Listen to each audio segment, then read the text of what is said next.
Hey guys, कैसे हैं आप लोग। सबसे पहले इस वीडियो को अगर आप बंद करने का सोच रहे हैं, तो अगर आपको सच सुनना पसंद नहीं है तो बिल्कुल वीडियो को आप बंद कर दें। और अगर आप एक स्टूडेंट हैं तो आपके लिए बहुत महत्वपूर्ण है ये।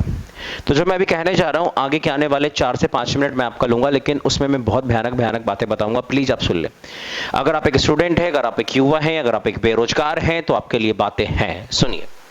सीन कुछ इस प्रकार का है कि आईबीपीएस की आज वैकेंसी आती है।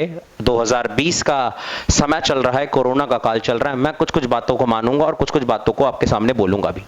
सीन ऐसा है कि 2020 में आज वैकेंसी आती है आईबीपीएस की, और आज वैकेंसी आती है 1167।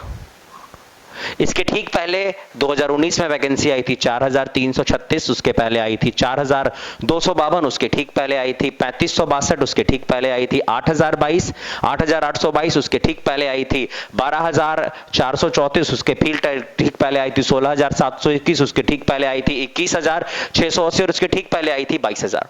2012 में वैकेंसी जब 22000 पिक पे थी, उसके बाद ये गिरते गिरते गिरते गिरते गिरते गिरते कहां पहुंच चुका है?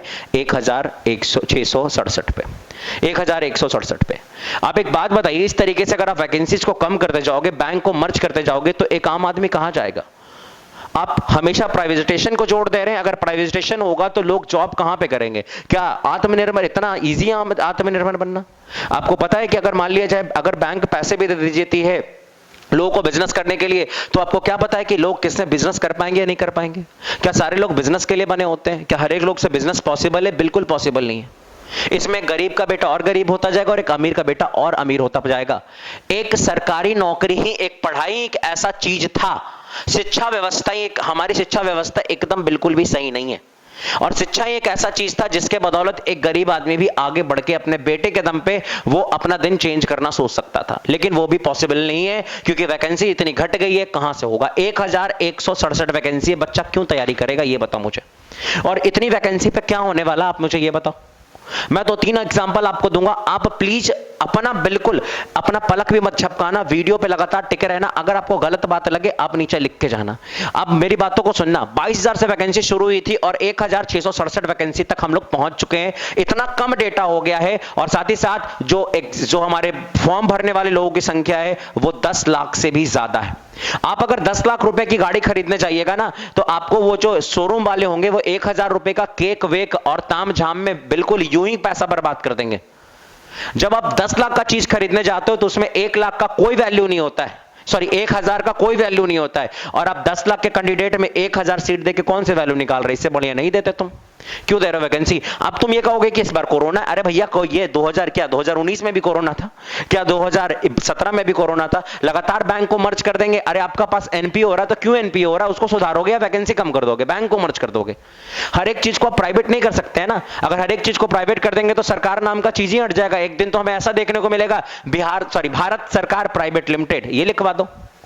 आप ऐसे करेंगे तो कहां जाएगा? शिक्षा व्यवस्था तो ऐसे ही डाउन हो गई थी और ये वैकेंसीज को देख के और ज्यादा डाउन हो जाएगी कि बच्चे क्यों पढ़ेंगे।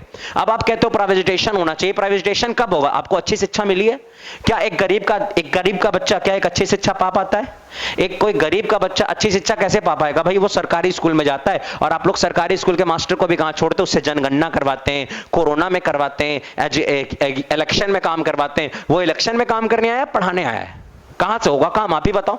और सोचोगे कि आप वहां पे पढ़ाई होना चाहिए। कैसे पढ़ाई होगा भैया? आप तो वहां पे स्कूल में आधा दिन फोर्स रहते हैं, वहां पे कभी वहां पे कुछ रहता है, कभी वहां पे कुछ रहता है, आधा दिन इधर उधर कहानी रहती है। वो कैसे आप सोच सकते हैं, कैसे एक्सपेक्टेशन आप रख सकते हैं कि कोई गरीब का बच्चा उस स्कूल में पढ़ के और किसी प्राइवेटाइजेशन नौकरी, किसी प्राइवेट कंपनी में अच्छी नौकरी पा पाएगा? उसके लिए पहले से स्किल होना चाहिए। प्राइवेट वाले पहले से स्किल मानते हैं, और वो स्किल पाने के लिए एक अच्छा स्कूल चाहिए, और एक अच्छा स्कूल में पढ़ाने के लिए बाप के पास पैसा होना चाहिए। जिस बाप के पास पैसा नहीं होगा अपने बेटों को अच्छा शिक्षा वो नहीं दे पाएगा, और अगर अच्छा शिक्षा नहीं दे पाता है तो वो कभी भी जीवन काल में नहीं जा पाएगा एक अच्छे नौकरी की तरफ। यानी जो गरीब है उसका बेटा भी गरीब रहेगा और भी उसकी पीढ़ियां गरीब ही रहेंगी। जब कोई गरीब का बेटा ना, जब कोई किसान का बेटा ना, एक बेटा ना पढ़ के आईएएस ऑफिसर बन जाता है, या पढ़ के किसी बैंक का पीओ बन जाता है, या फिर पढ़ के एसएससी का कोई अच्छा ऑफिसर बन जाता है, तो आपको पता होना चाहिए उसका पूरा जनरेशन चेंज हो जाता है, उसके आने वाली पीढ़ियां चेंज हो जाती हैं। फिर उसके कोई लोग जो है वो नीचे दबके के काम नहीं करते हैं, वो भी पढ़ाई करते हैं और वो भी आगे उत्साहित होते हैं बचते कुछ काम को करने के लिए।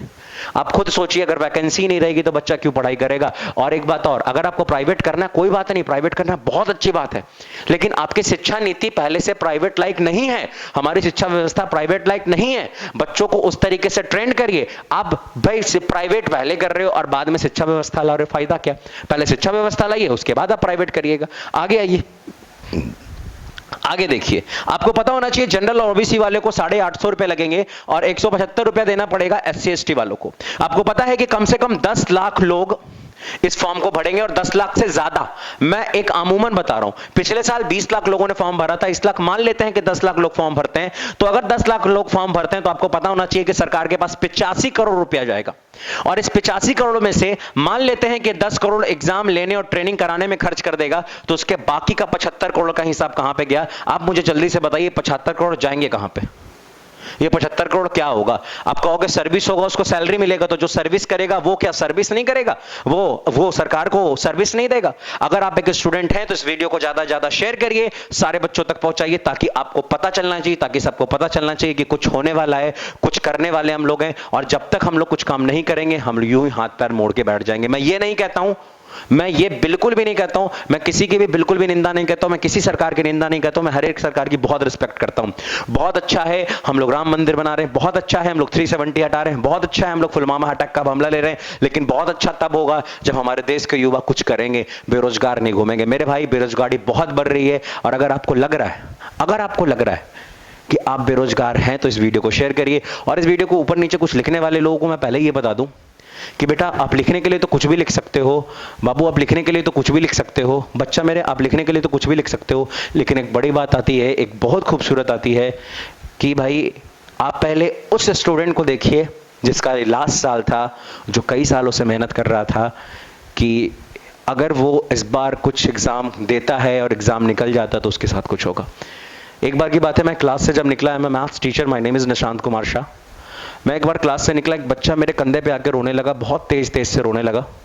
मैंने उसे बहुत देर चुप कराया, काफ़ी देर चुप कराने के बाद मुझे लगा, फरवरी का महीना चल रहा था, मुझे लगा कुछ चक्कर उक्कर होगा दूसरा वाला, लेकिन वो बच्चा बहुत देर के बाद चुप होता और वो कहता है कि सर पापा ने मेरे को इस बार पटना भेजा था, पापा मेरे किसान है, कि एनटीपीसी आने वाला है, एनटीपीसी में मैं जॉब कर लूँगा पढ़ाई करके, लेकिन सर एनटीपीसी का तो एग्ज़ाम ही नहीं हो रहा है। जब एनटीपीसी का एग्ज़ाम नहीं हो रहा है तो पापा आप कह रहे हैं कि बेटा इससे ज़्यादा मेरे पास पैसा नहीं है, अब गाँव लौट जाओ। वो कहता है क्या कि सर मेरे को पढ़ना था सर, मेरे को यहीं रहना था सर, अगर मैं घर जाऊँगा तो पढ़ाई नहीं हो पाएगी सर, खेत में काम करना पड़ जाएगा सर, कैसे भी एग्ज़ाम हो जाए सर, कैसे भी एग्ज़ाम करा दो, मेरे हाथ में कि मैं एग्ज़ाम करा दूँ। मैं रात भर उस दिन नहीं सोया। क्या आपको पता है कि बच्चे कैसे आके रोते हैं, क्या आपको पता है कि बच्चे क्या करते हैं। अगर रियलिटी में अगर आप एक स्टूडेंट हैं तो भैया प्लीज़ वीडियो को शेयर करिएगा और उन लोगों तक पहुंचने दीजिएगा वीडियो जो ऊपर प्रोफाइल में बैठे हुए हैं, ताकि उनको भी पता चले कि क्या सीन क्रिएट हुआ है। आज के लिए इतना ही, थैंक यू वेरी मच।